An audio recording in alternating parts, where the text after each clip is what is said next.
Insetos no prato, desvendando as práticas entomofágicas. O termo insetos no prato, de início, pode até causar um pouco de estranheza, mas no vídeo de hoje nós vamos explicar para vocês e desvendar um pouquinho sobre esse universo das práticas entomofágicas. Então, o que seria a entomofagia? Entomofagia é justamente o termo utilizado quando estamos nos referindo ao consumo de insetos como uma fonte alimentar. Já quando estivermos utilizando o termo antropoentomofagia, estaremos nos referindo ao ato intencional de adicionar os insetos como parte da alimentação. Quando formos desmembrar essa palavra, a gente vai ver que antropo vem de homem, entomo de inseto, fagia de comer. É justamente o ato de comer insetos intencionalmente realizado pelo homem. No Brasil, são 135 espécies de insetos comestíveis, entre elas larvas de besouros, lagartas, borboletas, formigas e gafanhotos. A maior parte desses insetos é colhida na natureza para consumo. Por exemplo, a larva do R. palmarum, a broca do coqueiro, faz parte da alimentação humana e produz outras denominações na Amazônia sul-americana. No Peru, por exemplo, é conhecida como suri, no Equador como o chontacuro, o quinti. O consumo de insetos, por mais que pra gente cause certa estranheza, é uma prática que acontece desde os primórdios da humanidade e atualmente ainda ocorre em certas comunidades. Temos relatos desse tipo de prática até mesmo na Bíblia. No capítulo 11, versículo 20 a 23, Levítico, nós temos relatos com relação a uma permissão para o consumo de insetos saltadores como gafanhotos, grilos e etc. Um exemplo disso é que os insetos são tidos como totens pelas suas importâncias e são venerados desde o Egito Antigo. Por exemplo, na Austrália, os insetos totêmicos usados como alimentação são representados em muitos trabalhos artísticos aborígenes, os quais estão associados a cerimônias culturais e representação de localidades importantes. Os insetos tiveram seu lugar em muitas sociedades em virtude do seu simbolismo, como formigas e abelhas, representando os trabalhadores braçais da Idade Média Europeia, quando até mesmo entraram para a heráldica. Grilos, gafanhotos, cigarras, besouros, escaravelhos, lucanidae foram por muito tempo valiosos como animais de estimação no Japão. Povos mexicanos antigos observaram borboletas em detalhes. Os lepidópteros eram bem representados na mitologia e inclui hoje poemas e músicas. No século I a.C., Diodoro da Sicília já chamava Acridofagi, do Acridae, ou comedores de gafanhoto, ao povo do reino de Axum, o que hoje seria a Etiópia.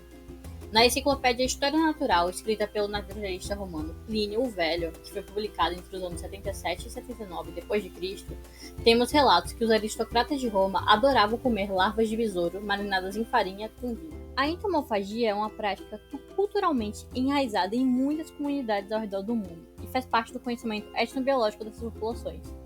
Entender como as pessoas percebem, utilizam e valorizam os insetos como alimento, incluindo desde as técnicas que eles utilizam para a coleta, para o preparo e para o consumo, é muito importante para conseguir popularizar essa prática. Através desses estudos, que agregam conhecimento tradicional e científico, o relato de como ocorre esse consumo e manejo podem ser feitos, como por exemplo, sobre como os insetos consumidos na Amazônia eles são colhidos na natureza, in natura, e são consumidos, usados para preparo, como as larvas das palmeiras, como a patuá e o buriti, o qual comem cruas, fervidas ou assadas.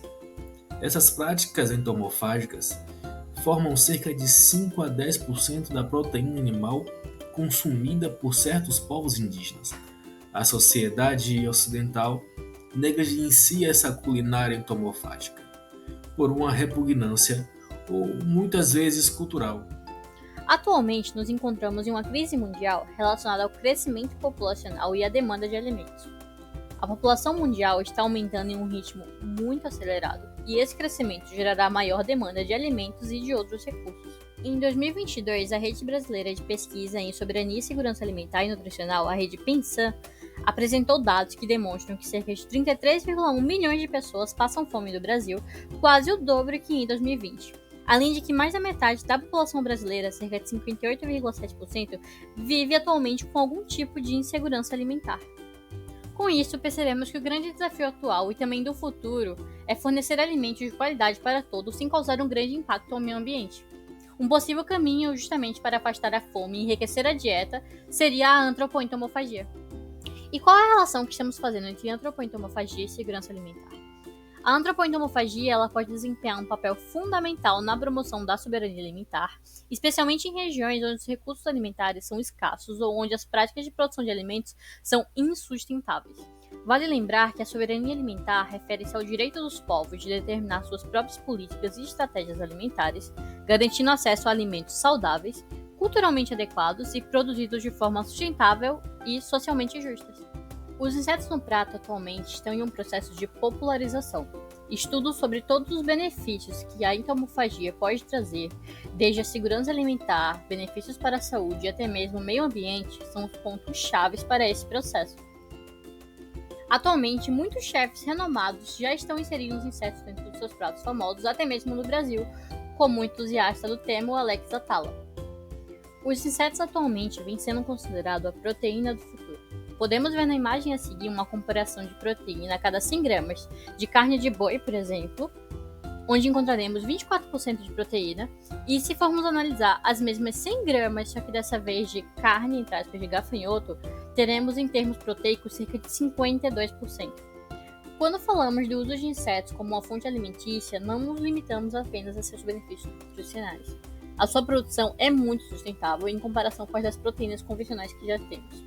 Os gráficos que vamos mostrar a seguir fazem parte de uma publicação de 2020 da revista FAPESB, onde o tema insetos alimentícios foi abordado, e nos gráficos temos as comparações nas questões de produção dessas proteínas. Aqui podemos ver que os insetos vêm ganhando em todos os quesitos, desde a quantidade de alimentos que utilizaremos para o ganho de massa desses insetos, sobre o volume necessário em litros de água que teremos para produzir 1 grama dessa proteína, quanto ao uso de terra para a produção de 1 kg de proteína animal e até mesmo com a relação sobre a liberação de gases no efeito estufa liberados durante o desenvolvimento desses animais.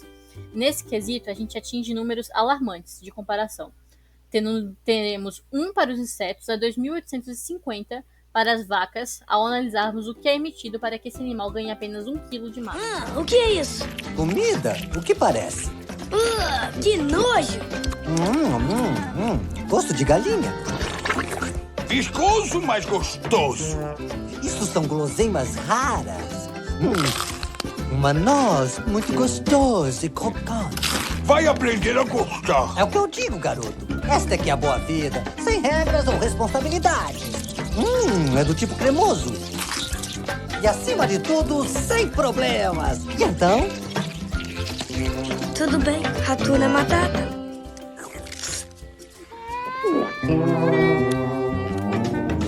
Viscoso, mas gostoso.